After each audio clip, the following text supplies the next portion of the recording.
What's up, nerds and nerdettes and wee little nerdlings all? It's your buddy Big Johnny G for Two Gun Pixie presents Legendary Gaming. Tabletop Takeout Tuesday. How's it going, everyone? So nice that you could join us here. You know we drop a video every day of the week, but on Tuesdays, I like to give you bullet points about why I like a particular title. And today's no different. Today I got a title in mind that is really different for the genre that it's set in. Something that stood out to me all by itself. But alright, before I cast any more shadows over what's going on here today, why don't you join me down the table, and together, my friends, you and me are going to find out why I love The King is Dead. I'll see you down the table.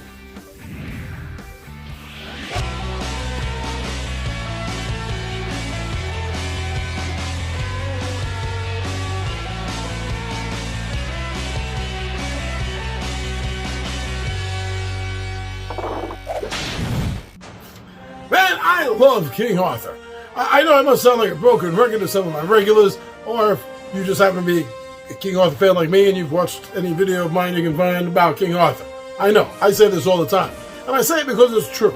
It is, as far as I know, one of the oldest myths I ever encountered in my life. It seems to be one of maybe the first mythology-style story I ever heard. And man, did I latch on to that. Everything from Disney's Sword in the Stone, right up to any of the modern versions that have been made and depicted King Arthur and the Knights of the Round Table, Merlin, the Green Knight, everything, encompassing the entirety of the fandom of the mythology. I love it, and there needs to definitely be more. There always needs to be more King Arthur type board games. Now, this game is all about the strategy. This is hardcore strategy style game.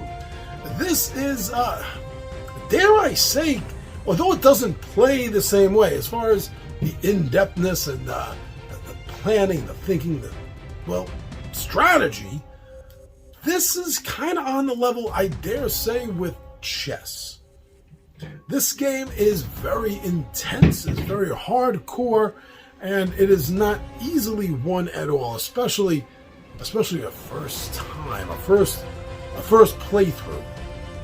Now, one of the things that really makes this so hard, so tactful, maybe is a better way of putting this, is the fact that each player, you're only getting 8 turns, 8 actions. I don't mean there's 8 actions for you to choose from each turn. I mean from the start of the game to the end of the game, there's only 8 things that you can do. Each player can do. And it ties in, it coincides with the fact that there are 8 territories, 8 counties, 8 areas in this land that you need to influence. Does that mean you play 1 for 1 each turn? Well, maybe, if you want to. You want to play 3 cards now, 4 cards, and then hold on to that last one to see what happens? That's fine, you can do that. You want to blow all your cards on your first turn.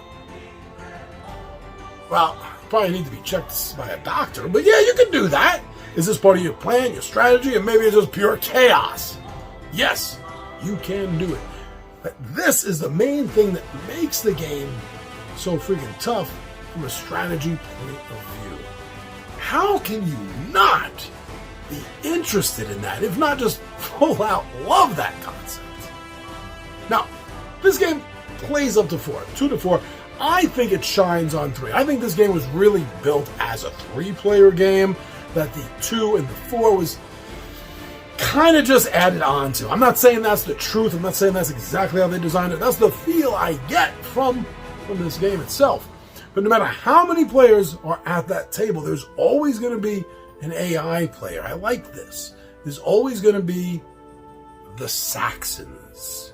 Oh, they're there. And any disputed, unclaimed territories, they are going to be happy to swoop in and take for their own.